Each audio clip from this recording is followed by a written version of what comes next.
Welcome to the Veterans in Politics Talk Show. Join us every Wednesday night at 6 p.m. Pacific Time, live stream on Facebook.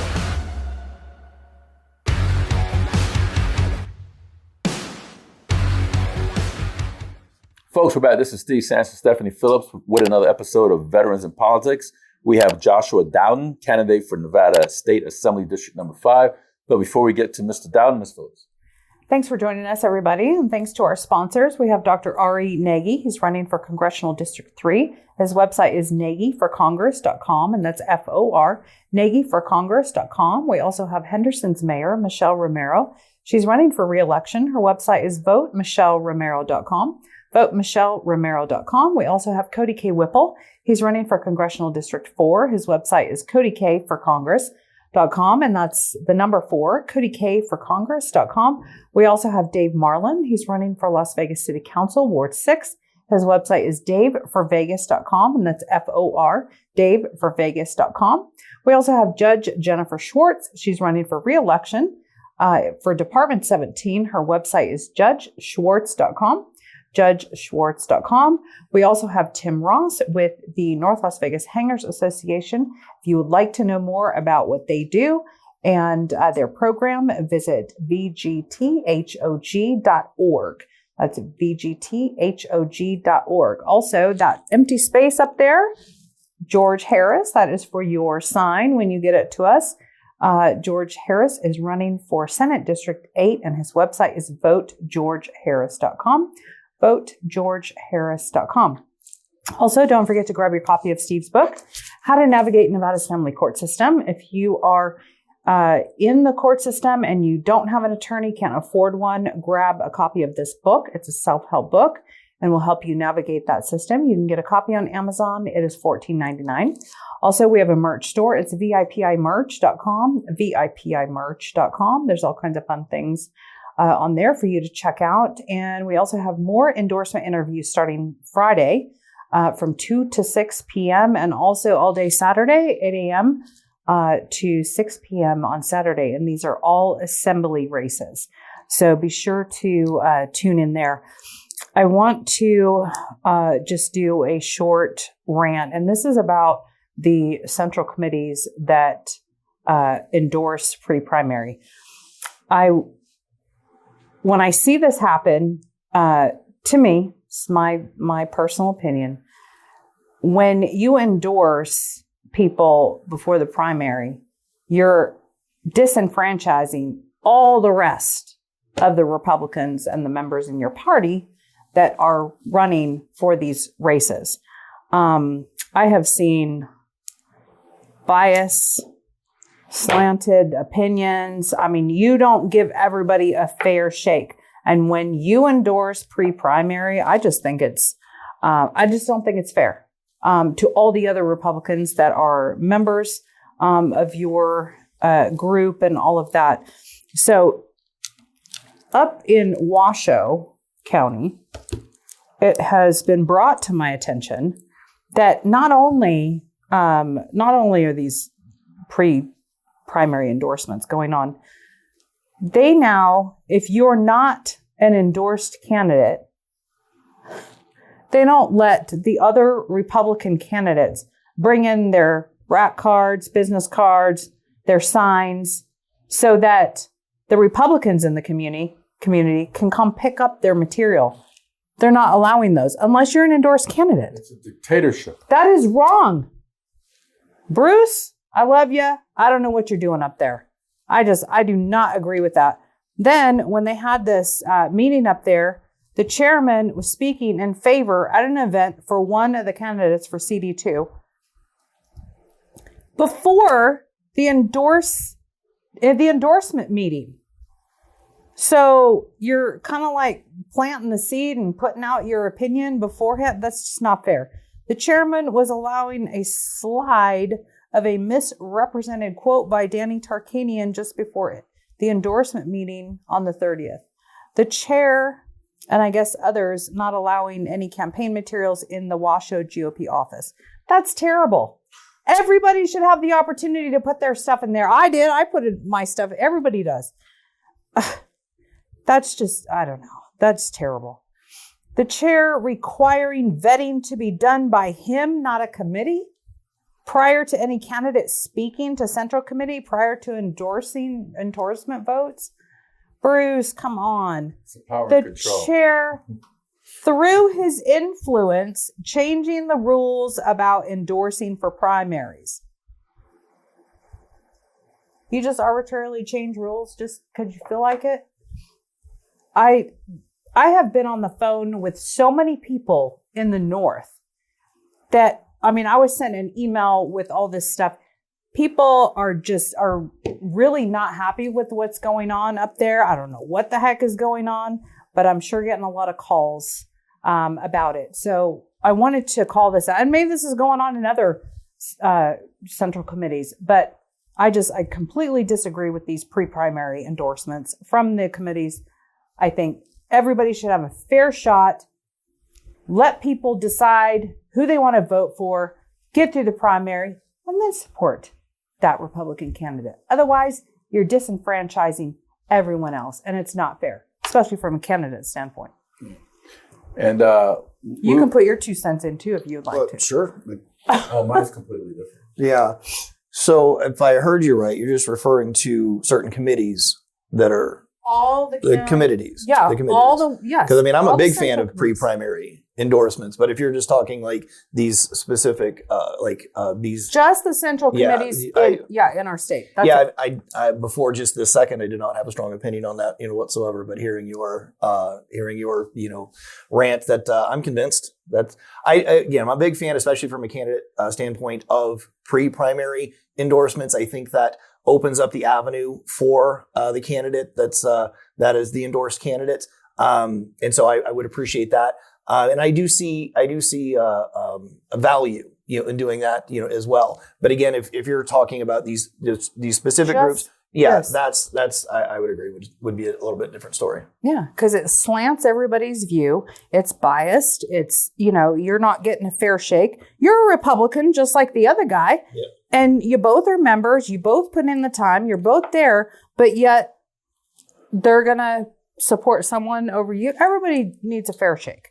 Anyway, That's because you didn't grease the palms. Yeah, what of some of the electeds. You got to grease the palms and drop to your knees. We all know who Then we're you talking get it. about. If you don't do that, you can't get it. There is a place for pre-primary endorsements, and it's organizations like ours. Yes, such as like yourself, and I think that they carry a lot of weight. But I would agree that candidates need to have a fair shake. Yeah. We are under the same umbrella after all. We are all in it for the same goals, the same end goals. Yep. So I would agree with that as a larger picture. And same thing with the state GOP electeds, committee chairwoman, state GOP chair, all of those people at the state level, same thing. I think you need to support everyone equally. They're all Republicans. On that side, anyway. All right, I'll stop. The nonpartisans could do what they want, but the partisan ones, if you say you represent Republicans or Democrats or Libertarians, you need to represent everybody that's in your party that's running for the seat until after the voters choose to say, hey, we want this one to go into the general election. Then you back that person full on. If from those standpoints, it does make things a lot more difficult if your chosen candidate doesn't win. Then, how do you, go talk to that candidate, if you are the Republican Party at that point. So, no, I would agree with you. That's a solid point. And we'd like to give a shout out to Alex Hubert. Wow. Sorry, Alex. Our endorsed candidate for Clark County District Court Judge, Department 21. Alex, good luck. And to all the other endorsed candidates. Good luck. No. If you have T-shirts and you would like us to wear your T-shirts on our show, drop them off to our office and we will wear your T-shirts. Although I already sent a text out to all the endorsed some candidates people, to let they don't them know. read, But or, sometimes people don't get it. Still don't read the email. I got to make a shirt. Read the text messages. Anyway, thanks, Alex, for the shirts.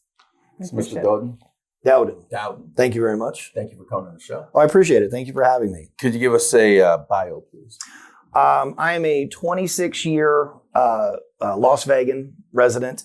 So I get to claim local status. I've raised 2 children here. A sole custody single father. I was awarded sole custody in 2012. And my kids are just absolutely dynamite. Henderson. My daughter just recently, 8 months ago, gave birth to my first grandchild. My daughter and her husband live up in Reno. And my son is defending our republic. He's up in Alaska as a member of the Army. Oh. So very proud father of 2 wonderful kids. Absolutely. And my absolutely beautiful granddaughter. I have had a financial services business in the Summerlin area since 2008. What type of financial services? So I do retirement planning, just overall financial services. I do employee benefits. Just overall financial planning. So stocks, bonds, mutual funds, IRAs, 401ks, and overall employee benefits, payroll, and human resources, things of that nature. And I've been in the Summerlin area. Like I said, I've had a business in the Summerlin area since 2008. Let's see, and got involved in politics in 2020.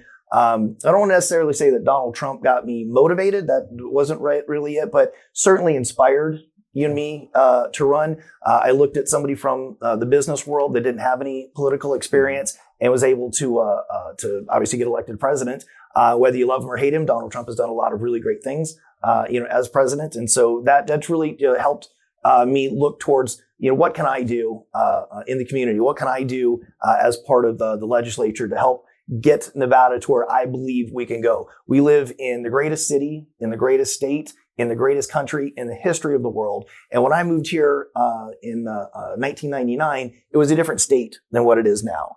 And as I've seen over the last 2.5 decades, the left-wing influence from the California locusts that have moved in and changed the dynamic of the politics, it's not something that I'm happy about. So, instead of just complaining about it, I decided to do something. And, now I'm running for assembly in Summerlin, District 5. Could you explain where District 5 is? District 5 is in Summerlin. So we would be, I believe, South Summerlin. So right about Alta is the cutoff, all the way down to, I believe, Flamingo, from right around, it's not Rainbow, it's further in Buffalo, like Durango, a little further out, I guess, than Durango, all the way to the canyon. So that's essentially District 5. All right, so let's get right to the questions. You call for the breakup of the CCSD school district. Absolutely. Why is that? And how does that look like? Sure. So in the beginning here, the Clark County School District is the 5th largest school district in the nation. The Las Vegas metropolitan area is at best the 25th largest metropolitan in the country. There's an entire disconnect there. The CCSD has way too much control, way too much power, way too much influence over the curriculum and over everything that goes on in the school district. I once asked the head of the union, I'm drawing a blank on her name here, but I asked her if I get elected, what can I do to help support the school district? She said, well, we need more money. I said, okay, great. What are you going to do with the money? And I'm not joking. When she looked at me like I was the first person to ever ask her what she was going to do with the money. Well, we just need more. We all need more money. What are you going to do with it? But to get to the heart of your question, what does that look like? Tearing it down and rebuilding it from the ground up. Now that obviously is going to take quite a bit of time. So in the short term, in the interim, we can move towards what we already have in place. School choice, vouchers, let the money follow the student. That's going to be the fastest way to start moving in the right direction. Overall, what I would like to see is a partnership between. You want to implement school choice. Absolutely. Absolutely. And again, that's the low-hanging fruit, if you will, to what we can do to help get through the education crisis. And it is an education crisis. If you look at where we rank nationally, Nevada, depending on the metric that you use and the survey that you're looking at, we're anywhere from 42nd to 48th in the country in education. By anybody's standards, that's embarrassing. And so I would call that a crisis. That's pretty bad. So overall, what I would like to see is a partnership between business and education to where your tax dollars are not necessarily funding education. And I say necessarily, there's going to be some partnership with tax dollars and with with education, but it shouldn't be primarily funded that way. It should be funded by businesses. Businesses should be footing the bill for this. And I'm not necessarily talking tax dollars. I'm talking investment dollars. So if businesses do support what's the education process, the end goal is going to be when you graduate high school, you walk into a job. You will essentially had 4 years worth of an apprenticeship from your, maybe even 6 years, depending on starting in middle school. These models exist right now. They exist in Europe to where they're functioning like this right now, but we don't even need to go to Europe. There's a school up in Reno doing it right now. The Arts, I believe, Academy. They're doing a great job. I toured, I visited them a couple of years ago. So it's happening right now. There's a model in place that we can use right now to where businesses are in partnership with education, and the money follows the students. And this way, educators and principals, they are going to function more like a for-profit business. And I'm not necessarily saying it is a for-profit business. What I'm saying is it'll function like that, meaning there'll be competition. So if the curriculum is better, or if the teachers are better, if your student, as a parent, if your student, or just maybe if the student decides that these schools over here, the schools where I want to go, that's going to show the other schools, well, we need to work harder to get these revenue dollars, and what can we do as a business to make sure that we're getting these education dollars over here, these paying customers, if you will, over in this direction over here. So it'll create competition, which is just going to support the overall excellence of the school programs. Thank you. What does the legislature have to do with the school curriculum? How are they involved in affecting that? So again, I think that the legislature overall should get away from dictating what we should do at the school level. So do they dictate and lay out what the curriculum the is? state legislature doesn't. Oh, so it's CCSD that does that? CCSD is going to have the majority of the say here, but it's also going to be the Department of Education that has, they lay out a groundwork, a foundation for that. But ultimately, CCSD can do whatever they want to.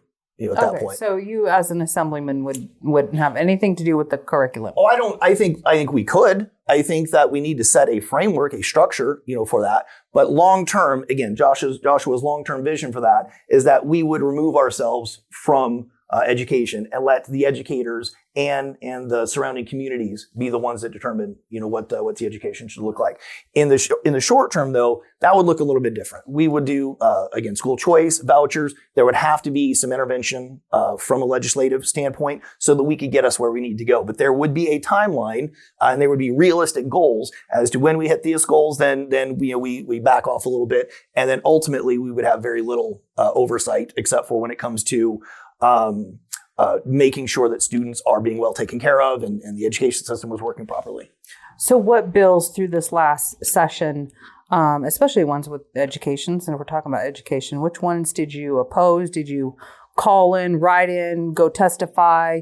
How were you involved in this legislative? In his last legislative session, I didn't, there wasn't much that I did. I stood on the sidelines, quite a bit. I wasn't sure if I was going to run again. And there wasn't any involvement that I had, this last legislative session. Before that, a couple of years ago, I was involved with the school district. I actually toured many of the schools. That's when I toured the art school up in Reno. I talked to principals, and I met with all of the elected. I'm drawing a blank on their positions. The board that meets the 7. I'm drawing a blank on what their school title. The school board. Yeah, it was a hard one to forget. But so I met with all of the school board members, as well. So I was involved that way. But this last legislative session, I stood on the sidelines. So what brought you out this time, and what sets you apart from your primary opponent? Well, what changed this time was I had recently moved my business, and I just didn't have the time I knew that was going to be necessary to allocate towards that. I wasn't going to be selfish to the people. I wasn't going to be selfish to the constituents. And if I just did not have the time to dedicate to doing that, that was just not something that I was going to do. My business has been successfully. I went from a public organization to a big broker dealer. Now I'm a private firm. So that's all behind me. And now I can move forward, and I do have the time to dedicate to do that. What separates me from my primary opponent? I have a plan. I have a vision. He doesn't want to do anything. What's your vision? Well, I think I just laid that out, pretty clearly as to what my education plan is right. It's more than just education. It is more. So my overall platform, I want to reduce taxes. So right at the top of that, it's going to be repeal the gas tax. Something else that we can do is make sure that we're bringing refineries to Nevada for not only just good paying jobs, but for more access to gas and for lower prices. But right at the top of that is going to be repeal the gas tax. And really, I want to I want taxes to be lowered across the board. I want just burdensome regulations to be reduced. I want Nevada, specifically Las Vegas, but really anywhere in Nevada, to be the premier destination for businesses to relocate or to open businesses here so that we get good paying jobs and good paying careers. We should be the top destination for businesses to open and relocate right here in Nevada. So how do you do that? How do you reduce their way of entry? So make sure that we get out of their way when it comes to taxes, when it comes to regulations. Make it a very business friendly environment to where when they do come here, they don't have to worry about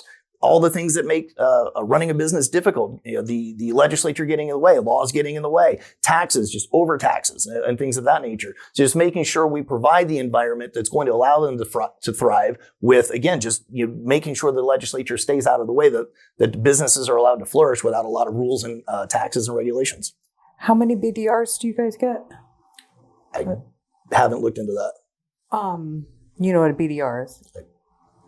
I've never been in the legislature. So it's a bill draft request. So you get 5. Okay.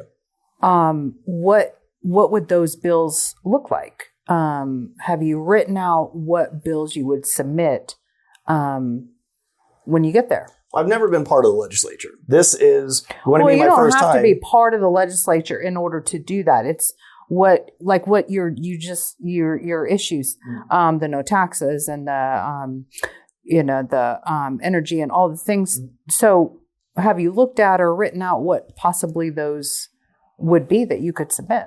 I have not. Okay. Why not? You're running for the seat. I am. I need to get elected. When I get elected, you can't do anything until you're elected. I know what all those things are, and I'm not even running for the seat. And I wasn't elected. When I do get elected, I will make sure that I'm effective. How long do you have to be up there? Because you would have to take off. In Carson City? Yeah, because 4 months every other year. Okay, so you would take off time from your business, and would you go back and forth? Yes. You just live up there? What? I mean, I could spend a decent amount of time up there. What I do, I can do a lot remotely over the phone and just remote working. But I could go back and forth.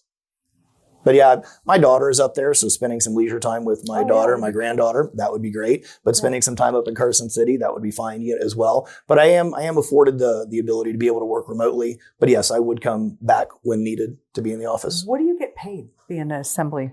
Peanuts. I'm not doing it for the money. I think it's like $7,000 or something like that. $7,000. It's about 9. For the entire Definitely not doing it for the money. 4 months. COLA, you get a stipend for housing and stuff like that. So they pay for your living expenses. I hadn't looked into it. I'd heard that what the salary was. It wasn't a tremendous amount, but yeah. Sounds like jury duty salary. It is. People become in these positions to gain some type of power and control. Mm-hmm. That's why a lot of people do these things. But and they some people try to make good laws that's gonna better off the community. How many bills go through just one session that you have to read and go through? Oh boy, I couldn't answer that. I don't know. I've never been through a legislative session, so I don't know. I'm sure it's more than necessary. I think 1,300 or so last time. Yeah, there's a lot. But you can't be an assemblyman by by proxy, meaning by computer. You have to be on the assembly floor. Of course. And did you ever consider what committees you'd want to be on and why? I have not, but I do know the ones that I cannot be on just because of my career. So I can't be on a lot of the financial related boards. But no, I really haven't. It's a conflict of interest from NSCC and NASD standpoint. I'm just not allowed to. I would think they'd want your knowledge. You would think so. I get it. You would think so. I mean, I'm sure there's a certain amount of consulting that I can do with that, but some bills I would not be allowed to vote on, but I'd have to just report it, and get it approved, if I could. So what are you had 5 bills as a freshman assembly. What are the 5 bills you'd like to propose? If you're asking like the details, I know the areas that I want to make sure that we improve, and that's going to be education, the gas tax. We're going to repeal, the gas tax. And I definitely want to look at, opening up land here in Nevada so that we can build, whether it's for business or for housing. And I do know that I want to support the governor's his project for the entertainment. And those are the things that I want to do. I mean, I'm not the governor's project for entertainment. He's bringing in, or he wants to build. Talking about the film. The Hollywood bill. Yeah. Did you support that? The Hollywood bill? Yes. You did? Well, no, I haven't. If you're asking me if I have supported it, would you support it? Probably what everything that I've seen so far, I have. If there's something that did you not like it? Well, no, I was when it sounded good to me. Well, the governor was supportive of it, but I found that the Democrats and Republicans were split. Like some Republicans wanted it, some didn't. Some Democrats did, some didn't. I was surprised that it was so mixed. It brings if it brings economic activity and if it attracts more tourism, I am all for that. But they were getting tax rebates, right? Why were they able to sell those instead of having to use them themselves? When it comes to tax rebates, I'm definitely of the opinion that they have to be tied to real goals. They have to be attached to something like a goal. So you have to be able to meet a certain amount of hiring and wages and economic activity before we could commit to any tax breaks. I'm not anti-tax breaks, but they need to be really attached to real world, real substance. But they were giving them, that was part of the bill, they were giving them to them, but they were able, from what I understand, they were able to be sold off and they weren't using them themselves. Yeah. So how is that? That's like, That's definitely not something that I would be I okay believe with. that's what was in there, and correct me if I'm wrong. But I believe that's that not something I'd be okay with. Again, when it comes to tax breaks, I'm okay with some tax breaks, but they have to be attached to real attainable goals. It can't just be a blank check that we're writing, that we're giving away. One of our audience members up there who was bringing up, Jeff Keach was bringing up about the kids protesting, walking out of schools for political reasons. Remember how they were doing the ICE protests? How do you feel about that? I don't see any reason why kids need to be missing school to go protest. You'd have to really sell me on the idea of a particular issue that, and I probably would still say no, that kids should not be out protesting while they should be in school. These are what it looks like to me. These are teacher-driven activities that the educators, that the school districts are using the children for. They're using them as props in this way, and I think that's shameful. Kids should be in the classroom. If kids want to protest and they have the time to do it, they're free Americans, they can do that. But if they are in school, there's no reason why they should be out at a protest when they have school. You brought up education being one of the bills that you would support, but it was broad. So let me just try to break it down. When you say that you want to propose a bill for education, what are you talking about? Are you talking about more pay for teachers? Are you talking about campus carry? Are you talking about don't have men and women's sports? Or are you talking about keeping men out of girls' bathrooms? Are you talking about not having pornographic material in the libraries? Exactly what are you talking about when you talk about you would propose a bill for education? There's of course going to be a lot involved Well, in something like that. name a So, few. well, I just named. I know everything that you just said. If we want to take those one by one, I don't know that I'd be a real big fan of carrying on campus. I'm not saying what I would support and what I do support is gun education on campus, 100%. And if that means that we're in like a shop class learning gun safety, I'm totally fine with that. If we're more referring to having teachers carry, not sure that's a good idea.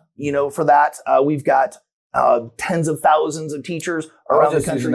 I understand, but I'm not sure that would be a good idea. Do the children need to be kept safe? Absolutely, but I think we can find better ways to do that. But I do believe that gun safety, the Second Amendment, should be taught as curriculum in schools.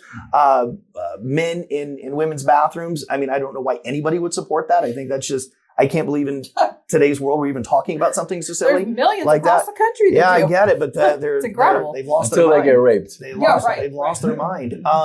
When it comes to boys in girls' sports, I can't believe we're even discussing this. I mean, there was an entire movement back in the 70s that made sure that girls had their own place to go to perform and to support the athletics. That's just insane to me that we have to that we even have to rehash that. That's just crazy to me. Anybody that thinks that boys and girls are the same as they're growing up is just detached from reality. They're detached from reality. Girls need to be competing against other girls. It's just the fact of the matter. And boys should be competing with boys. There are physical, real differences here that not just give boys an advantage physically, but can actually be very harmful to girls. But if we go back to how this was all intended when it comes to that, if a boy is taking a scholarship away from a girl, that's the whole reason why that Title IX was even, introduced. So it's defeating, the purpose. So no, very emphatically, boys should not be in girls' sports. Men should not be in women's bathrooms. When it comes to the education process, again, the first step is going to be, we need to get something done and need to get something accomplished that's reasonable and that we can do. And again, the school choice is going to be the top priority. As time goes on, though, yes, there's going to be a lot of details that are going to be, in the bill that I'm going to take. It's not just going to be Joshua Dowden that's going to be, doing this. So I will be looking towards what has worked, what is working. But yes, the curriculum, I think, should be different. Should teachers get paid more? Everybody should get paid more, but that's not how we should approach that. Should teachers get paid based off of performance? Yeah, I think that's how the world works, and they should do that as well. Should bad teachers be able to get removed? 100%. I mean, they're no different than anybody else. And if you're not performing or if you've had some issues, then yeah, you're just like any other job. You should be removed. Should teachers get paid? I mean, of course they should, but they should be paid what they're worth. So what educational bills would you propose? What educational bills? I mean, I don't understand. You mentioned education as part of your BDR. Yes. What bills would you? And you said education, but it was broad. Right. And I wanted you to bring it down for me. That's why I gave you all those examples.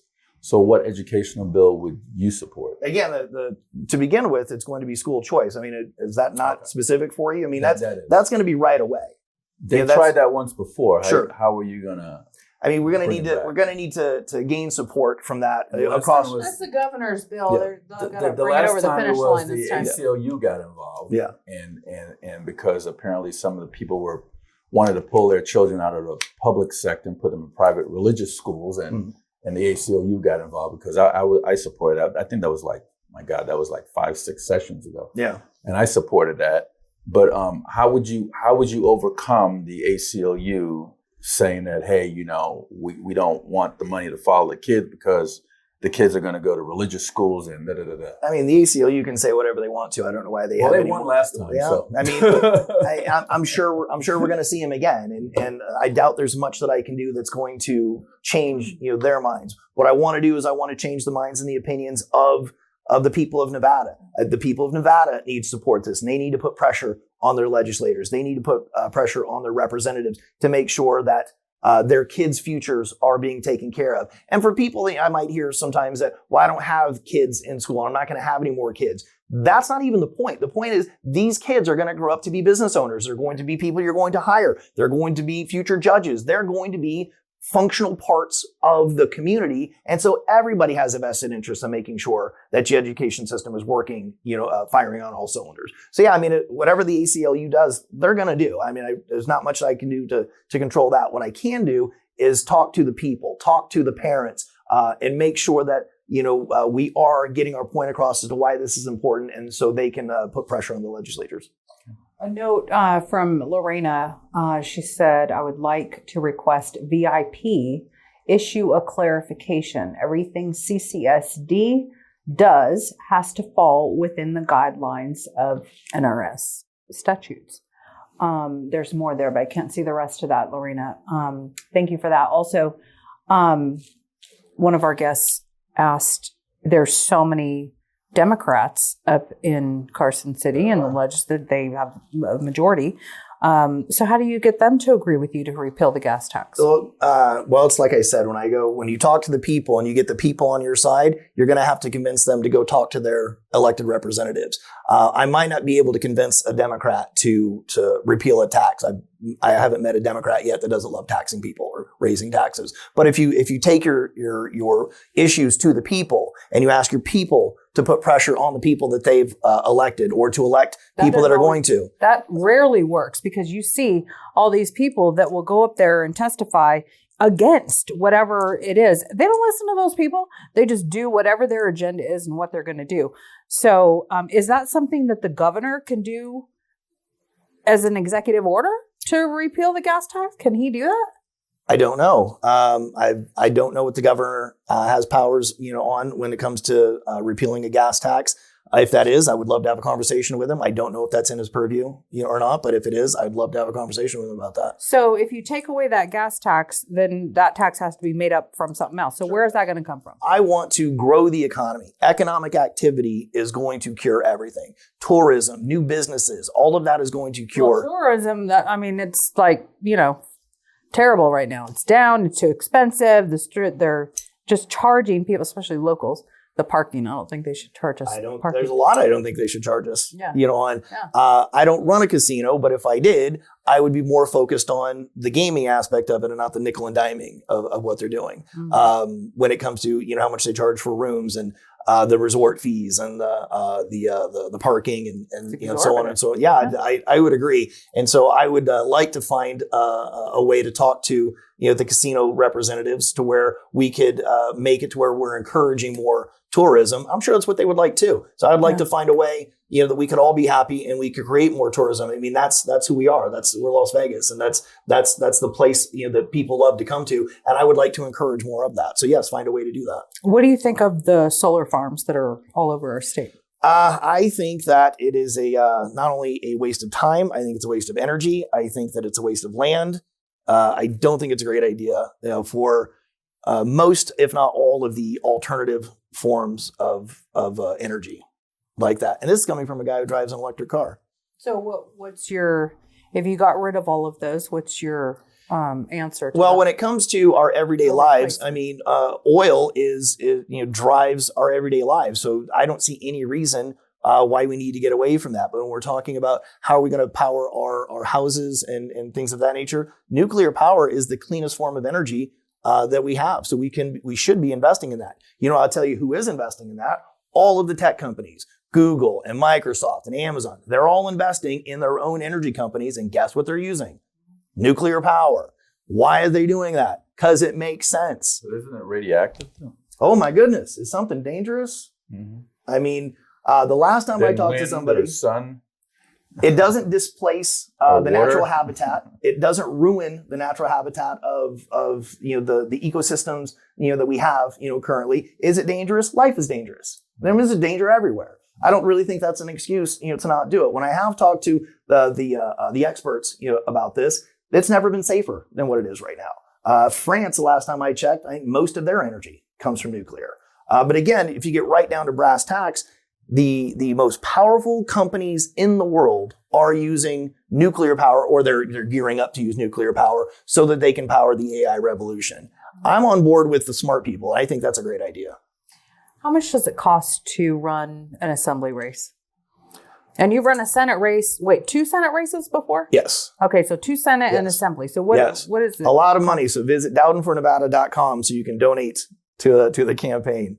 In the primary, I would think, we need to raise somewhere around $25,000 in the primary, to get through that. Yeah, and I'm being really modest. I mean, we probably need something more like $50,000 if we wanted to be really on top. But I could probably win it on $25,000. When it comes to the general election, $250,000. What'd you raise in your Senate races? I raised $75,000 in my first one. And then in my second, I lost in the primary, so I think I raised $50,000 in my second one. Is that without loaning yourself money? That is without loaning myself money. Okay. How do you plan to win a general election with a district that leans Democrat? Again, take my message to the people. One handshake at a time. Walking the district, talking to the voters, making sure to understand what it is that is important to them. I've had a business in Summerlin for the last, since 2018, so 18 years. I know Summerlin people and I get a chance to talk to them, but how am I going to win? Shaking hands with them, going door to door, making sure to talk to the here's people. My next question. My head is like pounding. I can tell. When was the last time a Republican won Assembly District 5? Well, I don't know. I know that the Democrat has held that one for quite a while. Her name, Brittany Miller. Joshua Dowden going to come in and convince everybody to go Republican. The messaging, I think, again, repealing taxes, improving, the education. There's nothing that I can see that Brittany Miller has brought to the district. There's nothing that I can see that she has done to make the district better. So how am I going to go after and beat her? I'm going to show the people of Nevada, or the people of Assembly District 5, that I do have the better ideas, that I do have the will and the fortitude to make sure to get these ideas across the finish line. You've been knocking on doors? Yeah, absolutely. What are the numbers, Republicans versus Democrats, in that district? I'm gonna get it wrong here, but it's upside down by like 4 points. I know so how many are you knocking doors of primary voters only? People that vote? Yes. And how many are those just primary voters, Republicans in that district? I didn't look at the whole district, but I want to say it was something like 15,000. No, that might have been the general. It was. I saw the total once. I do remember something like 16,000. That's a lot of doors. What is a lot of doors? Just primary voters? No, that was. I was going to say, because not. I think it's going to be somewhere around 5,000. What's the percentage of primary voters to general election voters? No, yeah. What's the percent of people? Registered voters that vote in primary elections? I think it's more like 10%. It's about 16 to 25. Sure, but I get a lot of names. I get a lot of names and numbers to knock on. Mm-hmm. Melissa Woodbury was the last Republican to hold that seat from 2008 to 2016. Since then, it's been all Democrats for the past 10 years. Well, hasn't it just been the one Democrat? Brittany Miller? Yeah, for the past 10 years. Yeah. So. Isn't there term limits? There is. Which are what? I think this is her last term. It's her last term. How many terms do you get to be in the Assembly? 5? Looks like 5. I think so. And how about for senator? What are their terms like? The terms are 4 years, and I think you get 3 of those. 4. You get 4? 3 or 4, yeah. As a senator, so you're in there for 16 years? They think it's either 3 or 4. I thought it was 3. Could be. Okay. But there are term limits, yes. Thank Jesus for that. Amen. Do you have anything else from Mr. Dowden? I don't think so. Well, we could ask a million things, but I know we're out of time. Anything you want to say before we? I would like to say, I'd like to point out to really why I am running. And this. I'm gonna do that. Mark's gonna zoom in on you, and you could say that. And if you have any events, and and guide people to how they could get a hold of you. I appreciate that. So what really prompted me to vote is hard times make for weak men. I'm sorry. Hard times make for strong men. Strong men make for weak times. I practiced this before too. That right? Yeah, no. Hard times make for weak men. No, hard times make for strong men. I should probably read this. I'm getting this completely wrong here. Hard times make for strong men. Strong men create good times. Good times create weak men, and weak men create hard times. I'm running because we're in the cycle of good times creating weak men. When we have an abundance of what we're doing and what we have, and there is just an ability that people have to take all of this for granted. And we're in that cycle right now to where good times are creating weak men. I don't want to reach the point to where weak men have created hard times. And that's why I'm running. My name is Joshua Dowden. I'm running for Assembly District 5. You can visit my website at dowdenfornevada.com, and I would love to have your support. Well, thank you, Mr. Dowden. Thank you, Ms. Phillips. Folks, that's Joshua Dowden, candidate for Nevada Assembly District number 5. He's our endorsed candidate, so we encourage folks that live in Assembly District number 5 to go vote for Mr. Dowden. We hope that this program has been informative. This is Steve Sampson, Stephanie Phillips from Veterans in Politics. Until next time. Join us every Wednesday night at 6 p.m. Pacific Time, live stream on Facebook.